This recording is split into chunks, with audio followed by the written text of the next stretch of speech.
एक गांव में श्रीमती दयावती रहती थी, जिन्हें नई नई टेक्नोलॉजी बिल्कुल समझ नहीं आती थी। उनकी बहू रुचि शहर की पढ़ी लिखी और मोबाइल की मास्टर थी। एक दिन दयावती जी ने रुचि को अपने फोन पर गुस्सा होते हुए देखा। दयावती जी ने, अरे ओ बहू, इतनी क्यों भुनभुना रही है, क्या हुआ? रुचि ने, क्या बताओ मम्मी जी, ये मोबाइल मुझे परेशान कर रहा है। मैंने अपने दोस्त को मैसेज किया था, उसने जवाब में सिर्फ एक के लिख कर भेजा है। इतना छोटा जवाब, क्या मतलब हुआ इसका? दयावती जी ने गहरी सांस ली और आत्मविश्वास से कहा, अरे बस इतनी सी बात, तू जानती नहीं है, ये आजकल के बच्चों का नया तरीका है। के का मतलब होता है कल। वो कह रहा है कि जो भी बात है वो तुमसे कल करेगा। अब तू जा और कल का इंतजार कर। रुचि हंसते हंसते लोटपोट हो गई। मम्मी जी, के का मतलब ओके, ठीक है, होता है। इसका मतलब है कि उसने मेरा मैसेज पढ़ लिया और वो सहमत है। अगले दिन दयावती जी अपनी सहेली को फोन लगा रही थीं, पर बार बार गलत नंबर डायल हो रहा था और फोन कट जाता था। थोड़ी देर बाद रुचि ने देखा कि मम्मी जी बहुत खुश होकर बैठी हैं। रुचि ने, मम्मी जी, आज बहुत खुश लग रही हैं, क्या हुआ? दयावती जी ने, अरे क्या बताऊं बहू, मेरी सहेली बहुत स्मार्ट हो गई है। मैंने उसे 4 बार फोन मिलाया और गलती से कट गया, और चारों बार उसने मुझे वापस फोन करने के जगह मुझे फोन पर वापस मिस कॉल दे दिया। कितनी समझदार है। वो कह रही है आज बात करने का मूड नहीं है, कल बात करूंगी। रुचि अपना सिर पकड़कर बैठ गई। मम्मी जी, वो मिस कॉल नहीं था, वो गलती से हुआ होगा। अगर वो आपको वापस कॉल करती तब बात होती। दयावती जी ने रुचि को आंख मारी। अरे तू नहीं समझेगी, सास सहेली के बीच में मिस कॉल का मतलब ही होता है कल बात।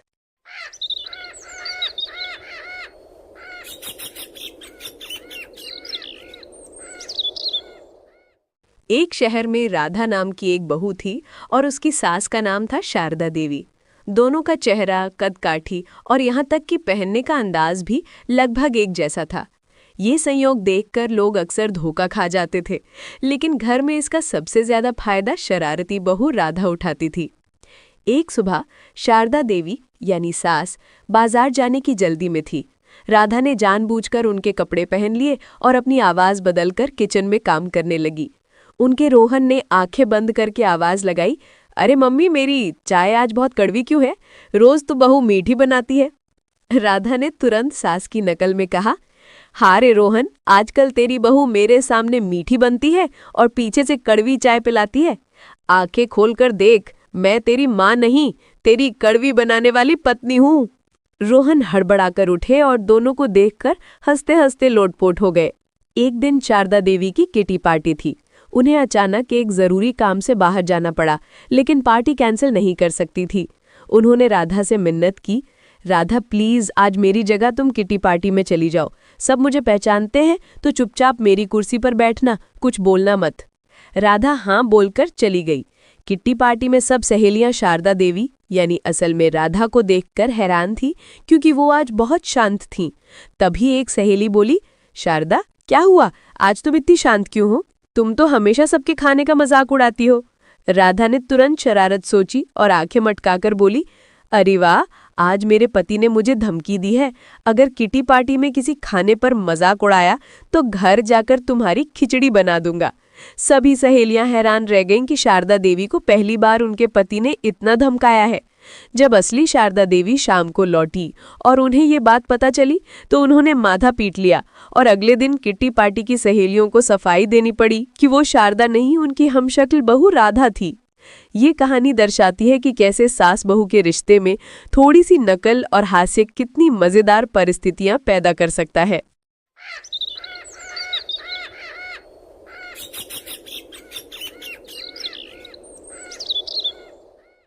एक गांव में सुशीला नाम की एक सास थी जो बहुत ही कंजूस थी। उन्हें हर चीज में नुक्स निकालना और छोटी छोटी बचत करना पसंद था।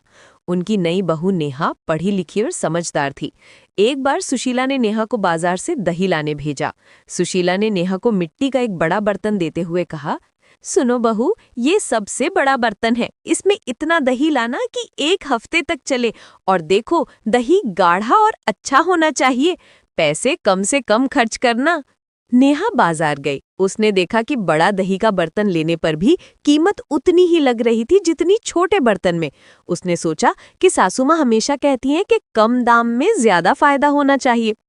नेहा वापस आई, लेकिन वो खाली हाथ थी। सुशीला ने गुस्से से पूछा, अरे दही कहाँ है? तुम खाली हाथ क्यों आई हो? नेहा ने बड़ी विनम्रता से कहा, सासू माँ, मैंने बाजार में देखा कि दही बेचने वाला एक बड़ा तालाब बनाकर बैठा है। उसमें बहुत सारा दही है और वो फ्री में भी मिल रहा है। सुशीला की आंखें चमक उठी। फ्री का नाम सुनते ही उनका मन ललचा गया। क्या मुफ्त का दही? कहाँ है वो तालाब? जल्दी बताओ, मैं अभी जाकर भर लाती हूँ। लेकिन तुम क्यों नहीं लाई? नेहा मुस्कुराई और बोली, सासू माँ, मैंने सोचा कि जब आप मुझे दही के लिए सबसे बड़ा बर्तन दे सकती हैं, तो आपको सबसे बड़ा तालाब ही भरना चाहिए। इसलिए मैं आपका इंतजार कर रही थी कि आप खुद जाकर वो तालाब भर लाओ। सुशीला का मुंह खुला का खुला रह गया। उन्हें तुरंत समझ आ गया कि उनकी बहू क्या कहना चाह रही है। वो अपनी अत्यधिक कंजूसी पर शर्मा गईं। और हाँ, लालच और अत्यधिक कंजूसी हमेशा अच्छी नहीं होती।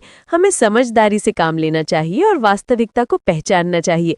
साथ ही कभी कभी बेटा बहू को डांटने या हुक्म चलाने से अच्छा है कि उन्हें प्यार और समझदारी का पाठ पढ़ाया जाए।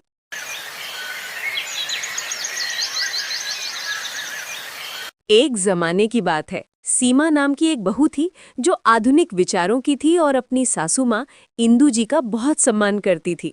लेकिन इंदू जी को बिना टोंट मारे 1 मिनट भी चैन नहीं आता था। एक सुबह सीमा ने बड़े प्यार से इंदू जी को चाय दी। सीमा, माँ जी, ये लीजिए आपकी स्पेशल अदरक वाली चाय। इंदू जी ने चाय का कप लिया और पहला घूंट लेते ही चेहरा बना लिया। इंदू जी टोंट मारते हुए, बेटा, ये चाय बनाइए या गर्म पानी में रंग मिला दिया है? हमारे जमाने में तो चाय इतनी गाढ़ी होती थी कि चम्मच भी खड़ा हो जाता था।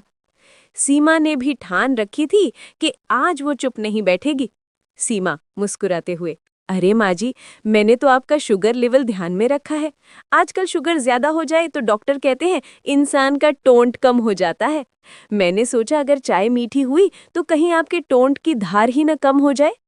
इंदू जी एक पल के लिए हक्की बक्की रह गई। उनके चेहरे पर पहले गुस्सा आया, फिर वो ठहाका मारकर हंस पड़ी। इंदू जी, अरे वाह, आजकल की बहुएं चाय में अदरक कम और जवाबों में मिर्ची ज्यादा डालती हैं। ठीक है मेरी प्यारी मिर्च, अगली बार से मैं चाय के साथ जीरा मसाला बिस्किट खाऊंगी ताकि तुम्हारा जवाब हजम हो जाए। सीमा, जरूर माँ जी, और मैं अगली बार से आपकी चाय में टोंट रोधक बूटी डालूंगी ताकि आप आराम से पी सके। और इस तरह चाय की हर चुस्की के साथ उनकी टोंट और हास्य की नोक-झोंक जारी रही। वो दोनों दिन भर हंसते रहे और उनकी रसोई हंसी की खुशबू से महकती रही।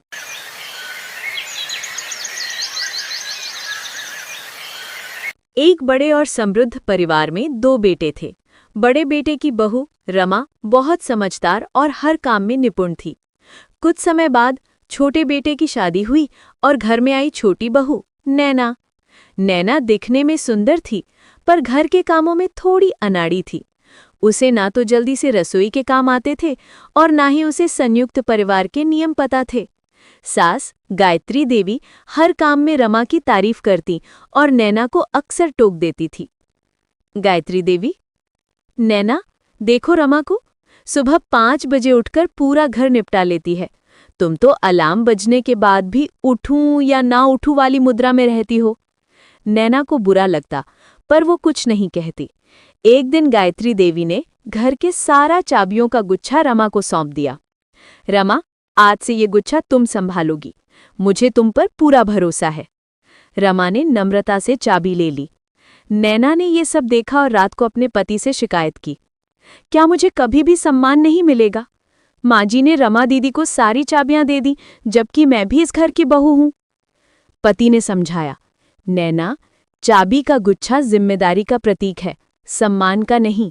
रमा दीदी अनुभवी हैं, इसलिए माँ जी उन पर भरोसा करती हैं। अगले दिन नैना ने अपना नजरिया बदल दिया।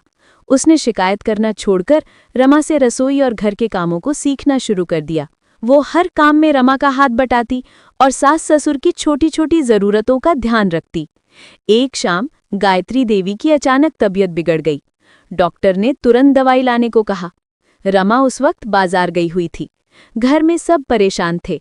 नैना ने बिना किसी से पूछे तुरंत डॉक्टर के बताए नुस्खे को फार्मेसी से मंगवाया, सही समय पर माँ जी को दवाई दी और गर्मा गर्म सूप बनाकर उनके पास बैठी रही।